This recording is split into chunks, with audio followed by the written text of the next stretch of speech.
Est-ce que vous savez qu'est-ce qui donne la valeur à un objet?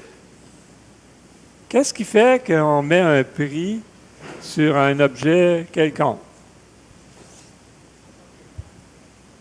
Propriétaire, oui. Ça peut être la rareté, oui, certainement. En fait, ce qui fait la valeur d'un objet, c'est ce que les gens sont prêts à payer pour. Si je vends quelque chose qui m'appartient, je vends des masques, tiens, si je veux vendre un masque, si quelqu'un est prêt à donner 10 sous, ben c'est la valeur. En général, les gens sont prêts à donner 10 sous, c'est sa valeur. Mais dans tous les domaines, c'est un petit peu ça. Juste un exemple. Présentement, on est en train de vivre un gros boom au niveau immobilier. Le prix des maisons est en feu, il s'est rendu fou, s'est rendu démesuré. Une maison qu'on a achetée il y a 5-6 ans vaut 1,5 fois, des fois 2 fois le prix qu'on a payé. C'est impensable. Mais qu'est-ce qui est arrivé? C'est que le manque de maisons sur le marché a fait des surenchérir le prix. Donc, parce qu'il n'y a pas assez de maisons, souvent pour la même maison, il y a 7, 8, 9, 10 offres d'achat, puis finalement, c'est la plus haute qui l'emporte. Donc, les gens, quand ça fait 3, 4, 5, 10 maisons qui se font d'à 1000 pions, disent « OK, cette fois-là, je vais offrir plus ». Donc, ça fait une surenchère. Évidemment, avec toute cette flambée des prix, ben les promoteurs immobiliers ont gonflé leur marge de profit. Donc, les producteurs peut-être pas nécessairement les bûcherons, je dirais, mais au moins les producteurs de bois, d'œuvres et tout ça, ont gonflé leur prix pour avoir leur part du gâteau, finalement. Donc, tout est en train de monter, mais c'est le prix, dans le fond, que les gens sont prêts à payer qui a fait que le prix des maisons a gonflé comme ça. C'est la même chose pour les œuvres d'art. OK? Et ce matin, j'ai oublié ma télécommande. Merci. Donc, ce matin, je voulais faire un petit exercice avec vous. Je n'ai même pas testé si ça marchait. Je voulais tester votre connaissance au niveau des œuvres d'art, mais des œuvres d'art abstraites. Je ne sais pas si vous connaissez un petit peu la valeur marchande des œuvres d'art, mais je voulais qu'on essaie de deviner un petit peu le prix de ces œuvres d'art-là. Donc, ça, c'est une œuvre. D'après vous, comment ça peut valoir, cette œuvre d'art-là? Combien? 28 000. Alexandre, toi, t'as dit quoi, José? Pas grand-chose, hein? Oui? Si c'était Guillaume qui l'avait fait, ce serait une valeur inestimable, hein? Je suis d'accord avec toi. Mais, juste pour vous aider, pour qu'on voit un petit peu l'ordre de grandeur, là, j'ai mis une photo de... Ça a l'air à peu près 40 pouces de large, peut-être 60 pouces de long. Et c'est quand même une grosse toile, là, et plus grande que celle-là, là. Quasiment 2 fois la grandeur de la toile en arrière, là. Donc, ça vous dit une plus grande, une meilleure idée de la valeur? Oui? C'est Jackson Pollock. Je ne sais pas si vous le connaissez. Combien tu penses que ça peut valoir? Dans les 100 000, OK. Je vais vous révéler premièrement, ils ont juste un numéro pour le nom de l'œuvre. Elle a été vendue 109 millions d'euros aux enchères. 109 millions d'euros. C'est totalement ridicule. OK, je vous donne une deuxième chance. Celle-là, là, je me disais, ça, c'est probablement... Si on demandait à Guillaume de dessiner une porte d'entrée, ça ressemblerait probablement à ça. Hein? Guillaume, tu es capable de faire une aussi belle peinture que ça, j'en suis sûr. Hein? Tu es bon, tu es un bon artiste. Ça ressemble à ça, vraiment. Hein? Celle-là, comment vous pensez que ça peut valoir? Moi, j'en donnerais pas grand-chose, effectivement. Oui. Bon, celle-là, c'est Rothko qui l'a faite et elle s'est vendue 140 millions d'euros, celle-là. Pour une œuvre comme celle-là. Je vois pas... En tout cas, c'est sûr que on ne la voit pas en personne, là, mais peu importe. Il me semble que ça vaut jamais ça. En tout cas, c'est personnel. Celle-là, c'est une autre œuvre de M. Pollock, de Jackson Pollock. On essayait un prix encore? 115 millions d'euros. Je pense que tu n'es pas très loin. Qui a dit 200? Je pense que tu es un petit peu plus proche. 177 millions d'euros, celle-là. Donc, à peu près 200 millions américains. Puis, c'est ça, on se dit, voyons, puis elle n'est pas énorme, celle-là. Elle n'est pas énorme. Mais c'est ça, c'est ce que les gens sont prêts à payer pour cette œuvre-là. OK? La prochaine, ça, vous voyez à quoi ça me fait penser? C'est comme si un peintre avait une toile à côté de lui sur laquelle il essuie ses pinceaux là, pour faire ses mélanges de couleurs. Là. Ça ressemble un petit peu à ça. Celle-là, comment vous pensez que ça a pu se vendre aux enchères? Combien vous auriez été prêts à en donner? 20 piastres, oui. Effectivement. On ne connaît pas grand-chose alors. Mais regardez le prix que ça s'est vendu. 266 millions d'euros. 300 millions de dollars américains pour cette œuvre-là de Kooning, ici. Bon, je vais vous en laisser une dernière. Personnellement, même Suzanne disait que c'était sa préférée, elle aussi, et plus logique. En tout cas, c'est géométrique, c'est logique. Moi, je suis plus cartésien, hein? Donc là, on voit des formes géométriques, des genres de prismes, puis donc celle-là, comment vous pensez que ça peut valoir? Là? C'est la dernière chance que vous avez, là. Comment? 360 millions d'euros? OK, si tu veux m'en donner ça, je te la vends tout de suite. Je l'ai composée cette semaine. C'est une œuvre PowerPoint 3D. Pour ceux qui connaissent un petit peu PowerPoint, il y a des dessins 3D, puis j'ai juste fait un petit agencement. Ça m'a pris à peu près une demi-heure. Mais l'évaluation est à 0 $ canadien présentement. Donc, mais je veux juste revenir à l'œuvre précédente, qui, elle, avait vraiment une valeur marchande, disons. Comment vous réagiriez en sachant qu'elle vaut 300 millions de dollars américains, puis en passant, pour établir la valeur d'un tableau? Habituellement, ils ne vont pas mettre un prix dessus. Ils vont vous dire, la dernière fois qu'elle s'est vendue, en 2003, aux enchères, elle s'est vendue tel prix. Ils ne vont pas mettre un prix dessus parce que la valeur, c'est vraiment ce que les gens sont prêts à mettre. Donc, si elle s'est vendue, comme celle-là, 300 millions US, s'ils la mettaient aux enchères, c'était en 2015 d'ailleurs, c'était la toile la plus chère qui s'est vendue en 2015. Bien, de toute l'histoire jusqu'à 2015, mais elle a été d'à 1000 pions depuis ce temps-là. Là. Mais, parce que vous direz qu'elle a été payée 300 millions, donc c'est ce qu'elle vaut au moins aujourd'hui. Okay. Mais si je vous la confiais, personnellement, je n'oserais même pas y toucher. En sachant qu'elle vaut 300 millions, je n'oserais pas y toucher, puis surtout pas l'amener chez moi. Je ne saurais pas où la mettre, comment la préserver, ça a quand même toute une valeur, là. Donc, puis c'est pas parce qu'elle est plus belle, c'est pas parce qu'elle est plus solide, c'est pas parce qu'on a calculé le poids de peinture qu'il y a dessus qui fait sa valeur, ou la grandeur de la toile, ça importe peu. C'est vraiment comment les gens l'ont estimé. Mais parce qu'elle vaut ce montant-là, la façon dont je vais réagir envers cette œuvre d'art va être différente. Je ne la veux pas plus chez nous, hein, même si ce n'était pas son prix, je ne la voudrais pas à la maison, mais je vais agir différemment parce qu'elle a une grande valeur. Donc, dans ce contexte, j'aimerais qu'on lise notre texte de ce matin. Tournez avec moi dans Romains, chapitre 12 et au verset 10. Romains 12, 10. On va faire juste un verset ce matin, mais tout un verset. Je le sais qu'on aurait pu passer 3, 4, 5 semaines juste sur ce verset-là. On veut quand même progresser dans notre étude.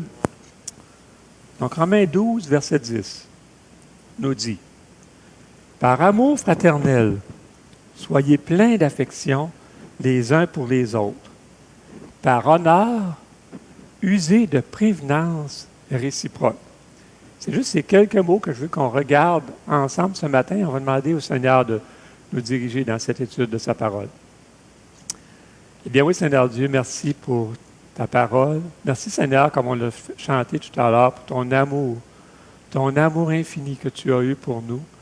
Et merci aussi de ce que tu nous laisses les Écritures, qu'on peut sonder, à travers lesquelles on peut se laisser transformer, laisser notre intelligence à être transformée pour être conforme à ce que toi, Seigneur, tu t'attends de tes enfants. Ma prière, c'est que ton esprit puisse préparer nos cœurs à recevoir ce que tu as à nous dire, que ça ne puisse pas être juste de la théorie, Seigneur, mais vraiment des choses qu'on va pouvoir mettre en pratique aujourd'hui même, pour cette semaine et pour les années qui s'en viennent, Seigneur Dieu.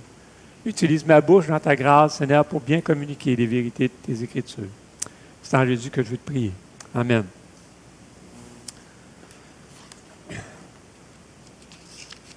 Donc,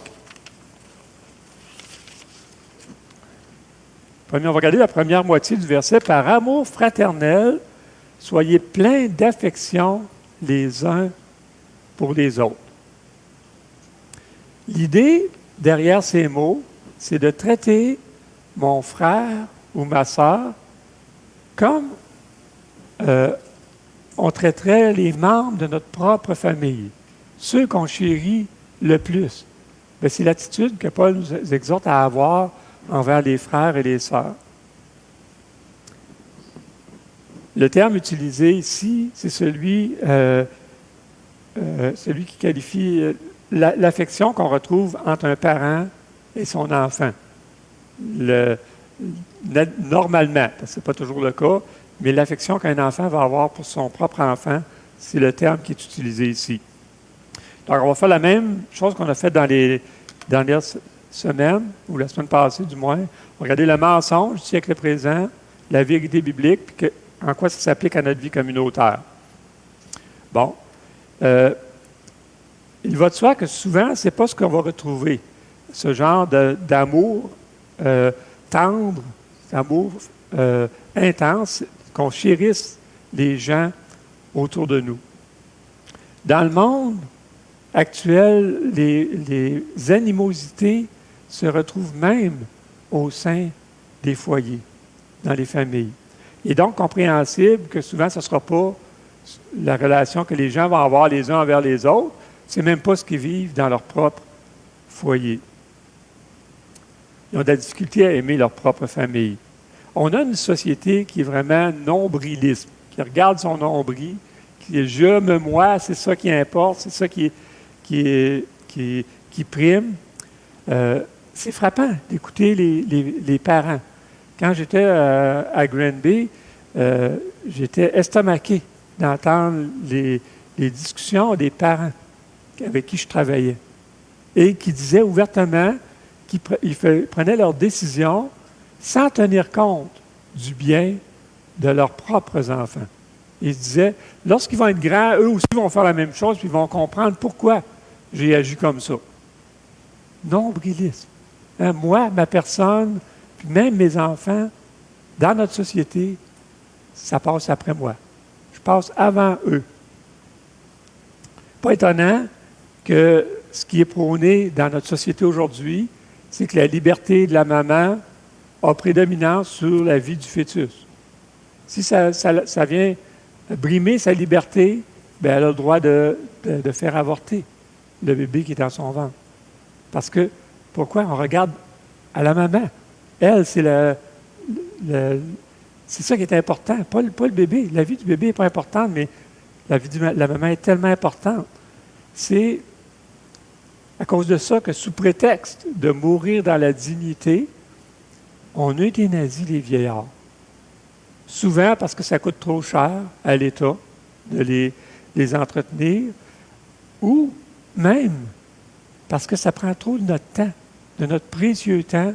Aller voir grand-papa toutes les semaines dans le CHSLD. Ah, il commence à être le temps que ça finisse. Oui, on va mettre ça, oui, des bons prétextes. Pauvre lui, on ne veut pas qu'il souffre. Mais dans le fond, c'est une décision qui est vraiment nombrilisme. Pour moi, je ne veux plus m'occuper de cette personne-là. On va s'en débarrasser. Où est-ce qu'on s'en va, frères et sœurs? Où est-ce que notre société est en train de s'en aller? On est en train de s'enliser de plus en plus dans cet amour de soi, finalement. On est loin de chérir les autres comme Dieu nous le demande par la plume de Paul ici. Alors ça, c'est le mensonge qu'on voit dans notre société. Maintenant, qu'est-ce que la Bible nous enseigne à ce sujet-là? Donc, la vérité biblique. Les passages sont nombreux, particulièrement dans le Nouveau Testament, sur la façon d'aimer notre prochain. Et les textes qu'on va étudier d'ailleurs dans les prochains mois, les textes qui vont suivre, vont nous aider à comprendre bien davantage la façon d'aimer les autres. Mais Jésus aussi nous a enseigné comment aimer. On sait que Jésus l'a montré par son exemple, et on l'a chanté tout à l'heure, hein, tout ce qu'il a subi à la croix pour moi, comment que ça démontre comment il nous a aimés, que Jésus touche un lépreux. Celui qui était wesh, tout le monde se sauvait devant lui, Jésus l'a touché, Jésus l'a aimé. Jésus pardonne les pécheurs. Les pécheurs que les gens disaient, wesh, tu as péché, tu étais impur, Jésus leur pardonnait. Mais surtout, regardez le texte de Jean 15, 12 nous dit comment qu'on doit aimer? Comme je vous ai aimé. Donc, si on veut savoir comment on doit aimer notre prochain, regardons comment Jésus a aimé l'autre. Si, par exemple, je ne sais pas, Maryse, Guillaume fait une bêtise, il fait un mauvais coup, il dessine sur les murs ou quelque chose, comment est-ce que tu vas réagir à son endroit? Est-ce que ça va être du mépris que tu vas avoir? Est-ce que c'est de la tristesse, peut-être de la déception, ou même de la compassion? Pauvre lui. Il ne réalise pas ce qu'il a fait, puis quand il va s'en rendre compte, ça a-tu du bon sens ce que j'ai fait à maman? Ça peut être de la compassion. Eh bien, juste qu'on regarde un petit peu, puis ça va être quand même assez abstrait, mais un exemple de la vie de Jésus. Rappelez-vous, Jésus était dans la cour du souverain sacrificateur, et que Pierre, l'apôtre, vient de le renier à 3 reprises. Jésus, il est dit dans Luc 22, 61, « Le Seigneur s'étant retourné, regarda Pierre. » Et je veux juste qu'on s'attarde à réfléchir sur ce regard-là. Qu'est-ce qu'il pouvait y avoir? Parce que quand on regarde quelqu'un, si je regarde Éric, il y a des pensées qui sont dans ma tête. Bon, c'est sûr qu'elles ne sont pas écrites dans le texte ici. Mais en connaissant bien le Seigneur, on peut s'imaginer de quoi pouvaient avoir l'air ces pensées-là lorsqu'il a regardé l'apôtre Pierre. Qu'est-ce que vous pensez que Jésus devait se dire? Mauviette, poule mouillée. Pensez-vous que c'était la façon que Jésus regardait Pierre? Certainement pas. Ce n'est pas ce qu'on voit dans la vie de Jésus.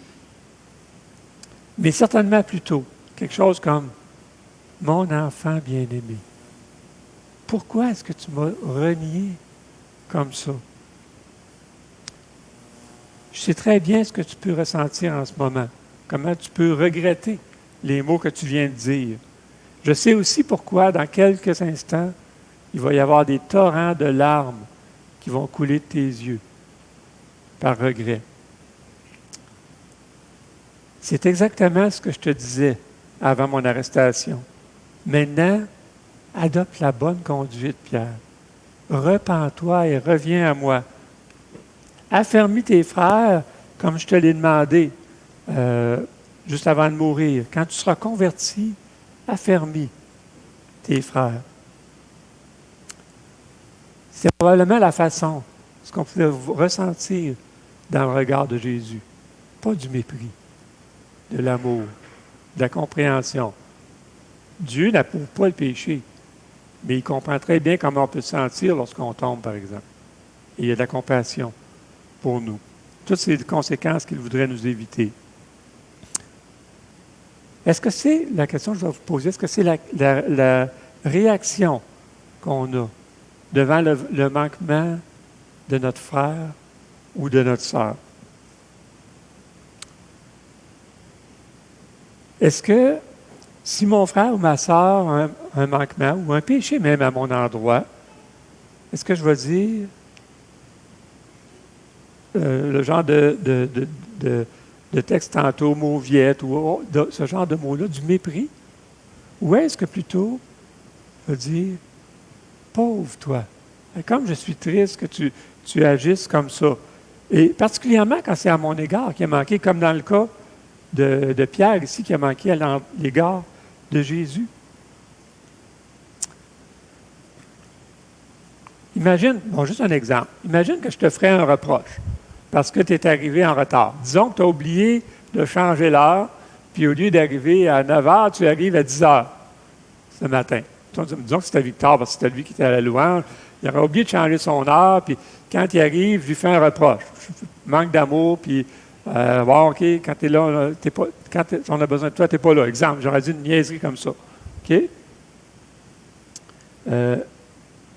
Comment est-ce que tu réagirais si j'aurais cette attitude-là envers chacun d'entre vous? Est-ce que ton attitude, ça serait pauvre crétin? Tu ne sais pas qu'est-ce que j'ai vécu ce matin, tu ne sais pas pourquoi, ou est-ce qu'au contraire, tu dirais, oups, je pense que j'aurais intérêt de prendre un petit temps avec Jacques tantôt. Ça m'attriste qui me juge sans connaître le contexte. Puis, je pense qu'on aurait besoin d'avoir une bonne discussion pour pouvoir que je puisse lui expliquer qu'est-ce qui est arrivé. Mais en même temps, est-ce qu'il va bien? Peut-être qu'il vit des choses difficiles présentement. Pourquoi est-ce qu'il agit comme ça? Donc ça, je pense que ça serait vraiment la réaction de Jésus. D'aller, plus que l'offense, de regarder le cœur de la personne. Qu'est-ce qui l'a fait réagir comme ça? Et je pense que c'est comme ça qu'on est appelé, bibliquement, à réagir envers mon frère, envers ma sœur. C'est là, d'ailleurs, la réaction normale qu'un parent devrait avoir envers ses enfants. Ça devrait être ça qu'on fait, au lieu de surréagir, de regarder son cœur. Il y avait un livre qui s'appelait « Un berger pour son cœur ». C'était ça l'idée. Va voir pourquoi il a tapé sur la tête de son petit frère. Oui, tu peux le reprendre pour ce qu'il a fait, mais le plus important, c'est de voir pourquoi il y a eu cette réaction-là. Donc, ça, c'est la vérité biblique. Maintenant, oui, c'est ça, on le voit, quand Jésus a rencontré Pierre après, comment il avait cette attitude de compassion. Même s'il avait été renié, son attitude, c'est paix. Mes agneaux, paix mes brebis, dans le texte qui suit dans Jean 21. Maintenant, le lien avec la vie communautaire. Bon, quand on parle d'amour, ben, c'est évident. Et c'était, on le voyait dans les versets 4 et 5, c'est dans le contexte qu'on était membres les uns des autres. C'est dans ce contexte-là que Pierre nous amène ces prescriptions-là et qu'elles doivent toutes être prises. D'ailleurs, mais quand on parle d'amour, évidemment, c'est envers nos frères et sœurs, le corps de Christ. L'affection, dans le fond, c'est comme l'amour en action. On a ici, dans cette portion de phrase, un sentiment, qui est l'amour, et la façon de le mettre en action, qui est l'affection. C'est la façon que l'amour va être mis en parole, en geste, envers mon frère, envers ma sœur. Étant maintenant en Christ, on désire être comme l'extension du bras de Jésus pour nos frères et pour nos sœurs. Agir comme lui l'a fait sur la terre, aimer comme lui nous a aimés. Tout ça, Victor disait que c'était vraiment pile poil parce qu'on l'a vu dans nos chants. Comment Jésus nous a aimés. Or, présentement, puis je m'excuse de revenir sur ça, mais je pense que c'est ce qu'on vit au quotidien. La crise sanitaire actuelle nous affecte tous, à différents niveaux, de différentes façons, peu importe la façon qu'on l'aperçoit, ça nous affecte. Et, soit des fois les consignes qui nous sont imposées ou l'absence prolongée de nos proches. Le manque de contact humain va parfois nous rendre plus irritables, plus sensibles. Il est important de s'arrêter puis d'en prendre conscience pour savoir ce qui nous affecte actuellement, pour comprendre aussi pourquoi on a tendance à agir de telle ou de telle façon. Veut pas. Quand elle est mise sous pression, notre nature pécheresse va toujours avoir tendance à revenir au galop. Donc, si on prend connaissance de tout ce qu'on est en train de vivre, le stress qu'on est en train de vivre, si on veut, on commence à s'irriter, à se mettre en colère pour des des situations qui autrement ne seraient pas, nous auraient pas fait réagir comme ça. Oups, là, je suis en train de réagir à ce que je vis là. Puis ce n'est pas la bonne façon de réagir. Habituellement, ceux qu'on aime le plus vont être ceux qui vont subir la ramasse, comme on dirait l'expression, qui vont subir les soubresauts de nos réactions à ce manque-là. Donc souvent, si je subis du stress au travail, des fois, ça va être les enfants, l'épouse à la maison à qui je vais répondre durement. Et dans l'Église, c'est la même chose. Si on vit des temps difficiles, on a tendance, des fois, envers ceux qu'on aime le plus, d'agir de façon anormale. Donc, est-ce que ce qu'on vit présentement va produire chez vous l'irritabilité, de la colère, du chagrin, une émotivité accrue? C'est important de se connaître pour savoir comment réagir et réagir de façon adéquate dans cette situation-là, pour contrôler mieux nos émotions et continuer à laisser l'esprit, finalement, nous transformer, comme on le voyait au verset 2 de Romains 12. Donc, c'est comme ça qu'on va pouvoir, par amour fraternel, être plein d'affection les uns pour les autres. Deuxièmement, dans le texte, on voit par honneur, user de prévenance réciproque. Le terme honneur qui est utilisé ici veut dire déférence, respect, bienveillance. Donc, par bienveillance, par respect, par déférence envers l'autre. C'est l'idée du texte ici, c'est de faire passer l'autre avant moi. C'est ça l'idée de cette portion de phrase ici. Donc, quel est le mensonge du siècle présent? Dans notre société, c'est « sers-toi d'abord, puis les autres auront ce qui reste ». C'est le mensonge que notre société nous communique. C'est « si tu as besoin de ça, prends-les, puis les autres s'organiseront après ». Ce n'est pas de façon générale, il y en a qui sont plus sensibles à ça, mais en général, c'est le mensonge qu'on nous dit. Puis je veux revenir un petit peu à ce qu'on a vécu dans les derniers mois. Pourquoi vous pensez qu'on a vécu ce genre de pénurie artificielle de papier de toilette et de désinfectants dans les derniers mois? Hein? Pourquoi on est arrivé dans des supermarchés et qu'on a vu ce genre de tablettes-là? Eh bien, puisqu'une image vaut 1000 mots, bien, c'est ce genre de situation-là qui ont créé cette pénurie-là. Les personnes qui ont rempli leur voiture, dans ce cas-là, de papier de toilette, mais il y a un autre cas ici, puis je voulais vous en parler un petit peu. Cet homme et son frère, ils étaient deux hommes, ils ont rempli le garage de produits désinfectants pour les mains. 18 000 contenants de désinfectants pour les mains en début de pandémie, au mois de mars. Donc, ils ont fait la razzia dans tous les commerces qu'ils ont trouvés. Ils ont tout acheté ça. Et, bonne idée, ils sont allés sur les plateformes d'Amazon, de eBay, et ils ont mis ces produits-là en vente pour des prix vraiment, pour escroquer le monde, jusqu'à 70 $ pour un contenant de lingettes, là. Bon, évidemment, lorsque les compagnies s'en sont rendues compte, ils ont fermé son compte. Il avait eu le temps de vendre 300 de ces 18 000 bouteilles qu'il avait cumulées dans son garage. Donc, il lui restait 17 700 bouteilles. Évidemment, les médias sociaux n'ont pas manqué de publier ce scandale, cette extorsion qu'ils essayaient de faire. Et maintenant, ils n'avaient plus de plateforme, de vitrine pour écouler leur stock, donc ils ont dû en faire don à des organismes. Fait que c'est bien bon pour eux, personnellement. Mais ça, c'est ce qu'on vit dans le monde. Sers-toi toi-même, regarde à ton profit personnel. C'est une idée brillante, vas-y. Rendu que tu fais de l'argent, c'est ce qui compte. Pour plusieurs, c'est comme ça dans notre société. Voilà comment on fait passer soi-même avant autrui. L'exemple à ne pas faire, finalement. Puis je peux vous rassurer que ce n'est pas du tout ce que Paul nous demande de faire ici.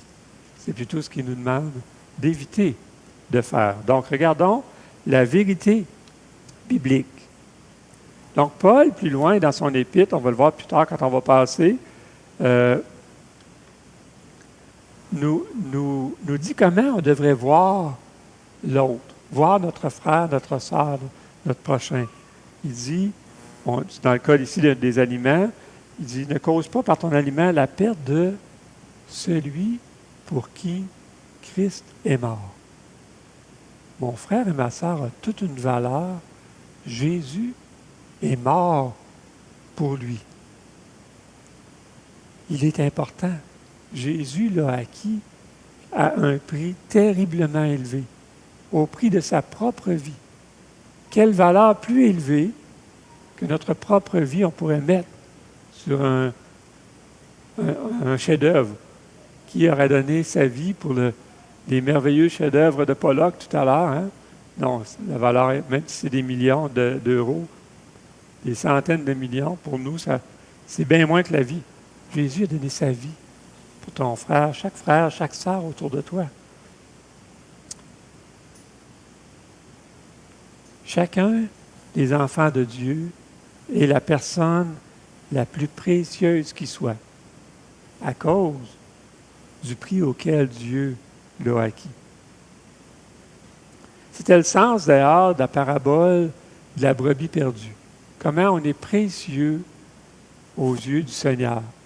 Comment on est précieux pour lui, qui est prêt à laisser les 99 autres brebis pour venir nous chercher. Une fois qu'il nous a trouvés, qu'il nous a ramenés à lui, c'est la fête. Il invite ses amis, hein, puis là, c'est la fête. Il se réjouit de ce qu'il a retrouvé la brebis perdue. Et ça, c'est pour chacun d'entre nous. C'est pour ça que dans Ésaïe, il dit, parce que tu as du prix à mes yeux, parce que tu es honoré et que je t'aime. Voilà la vérité biblique. Et ça, c'est valable pour moi-même, c'est valable pour ton voisin autour de toi ce matin. Chacun d'entre eux est aussi précieux que ça. Maintenant, c'est quoi le lien avec notre vie communautaire? Bien évidemment, dans ce cas-ci, ça frappe aux yeux. Et je voudrais vous raconter une histoire. Un jour, un homme de Dieu qui était très apprécié, participait à un genre de congrès, une grande conférence devant un grand public. Et il se trouvait dans une petite salle attenante à l'estrade avec plusieurs autres grands noms, grandes personnes. Et il y avait déjà plusieurs de ces gens-là qui étaient rendus sur l'estrade. Et lui, quand il est arrivé sur l'estrade, il y a eu un tonnerre d'applaudissements qui s'est mis à retentir. Les gens criaient. Et automatiquement, il y a eu le réflexe de tout de suite se tasser de côté puis de commencer à applaudir lui aussi, en étant convaincu que c'était une autre personne. Il ne voulait pas voler les honneurs à la personne qui le suivait. Okay? Mais voyez-vous, c'est un petit peu l'attitude qui nous est demandée ici. De laisser les honneurs pour l'autre. On veut toujours que l'autre passe avant soi. L'autre est plus important que moi. Et c'est un petit peu l'idée derrière le texte de Paul ici. Comme cet homme, on préfère que les autres soient honorés plutôt que nous. Et Paul l'a dit dans Philippiens 2:3, il dit « Regardez les autres comme étant au-dessus de vous-même ». Et c'est exactement cette idée que Paul veut mettre dans le texte de Romains, ici.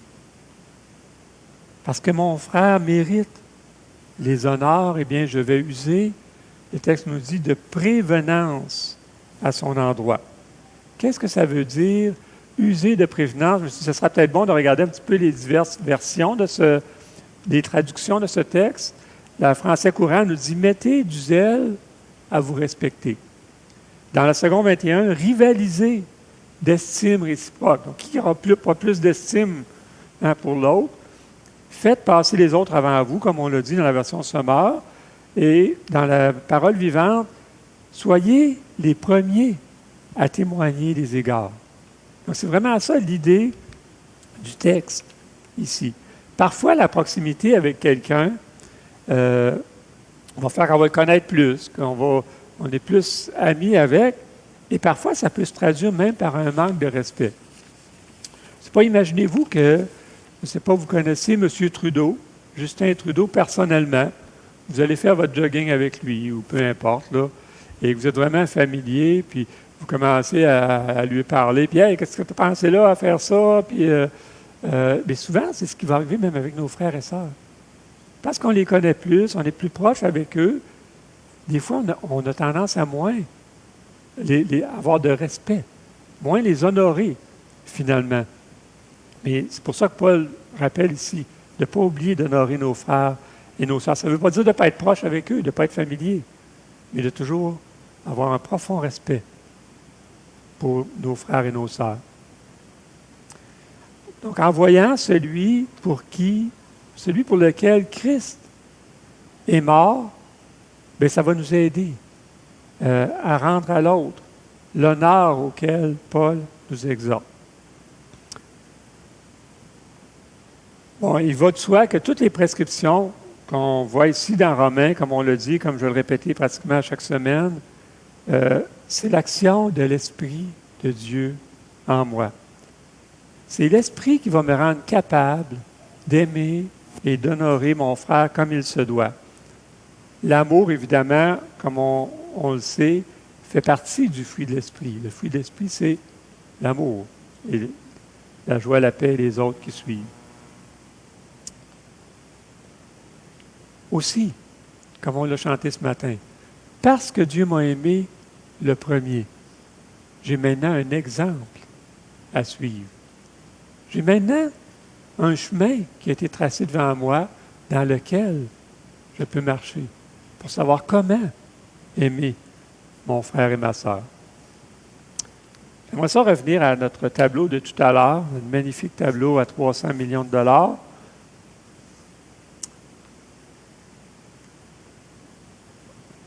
Parce que quelqu'un était prêt à payer 300 millions de dollars pour ce tableau-là, bien, il a beaucoup de valeur aujourd'hui. Mais la même œuvre, si personne n'en veut, n'aurait aucune valeur. Mon tableau de tantôt, il n'a aucune valeur. Parce que personne ne serait prêt à payer 300 millions d'euros pour ce genre de tableau.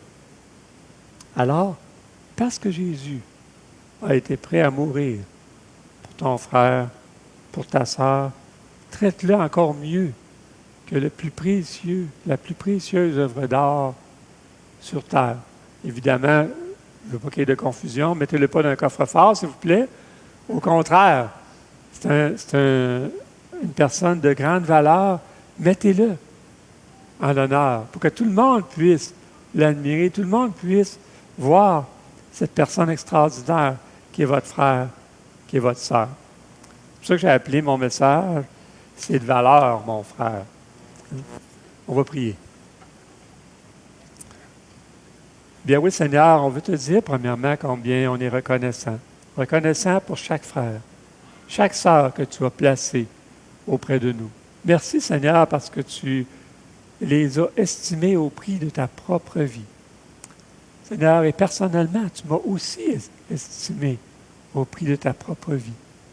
Ô Seigneur, combien on peut être reconnaissant. Oui, pour ton sacrifice à la croix, pour tout ce que tu as vécu et ce que tu nous permets de vivre encore aujourd'hui. Merci de nous avoir placés dans ce corps, dans cette famille, Seigneur. Et ma prière, c'est qu'on puisse voir chaque frère, chaque sœur, même s'il n'est pas rendu à ta stature parfaite, Seigneur, avec la valeur que toi-même tu lui as estimée, que je puisse l'aider à le rendre à ta stature parfaite, justement, parce qu'il est vraiment précieux pour toi. Et c'est en Jésus qu'on veut te prier. Amen. Je vais inviter Victor à venir pour le dernier chant.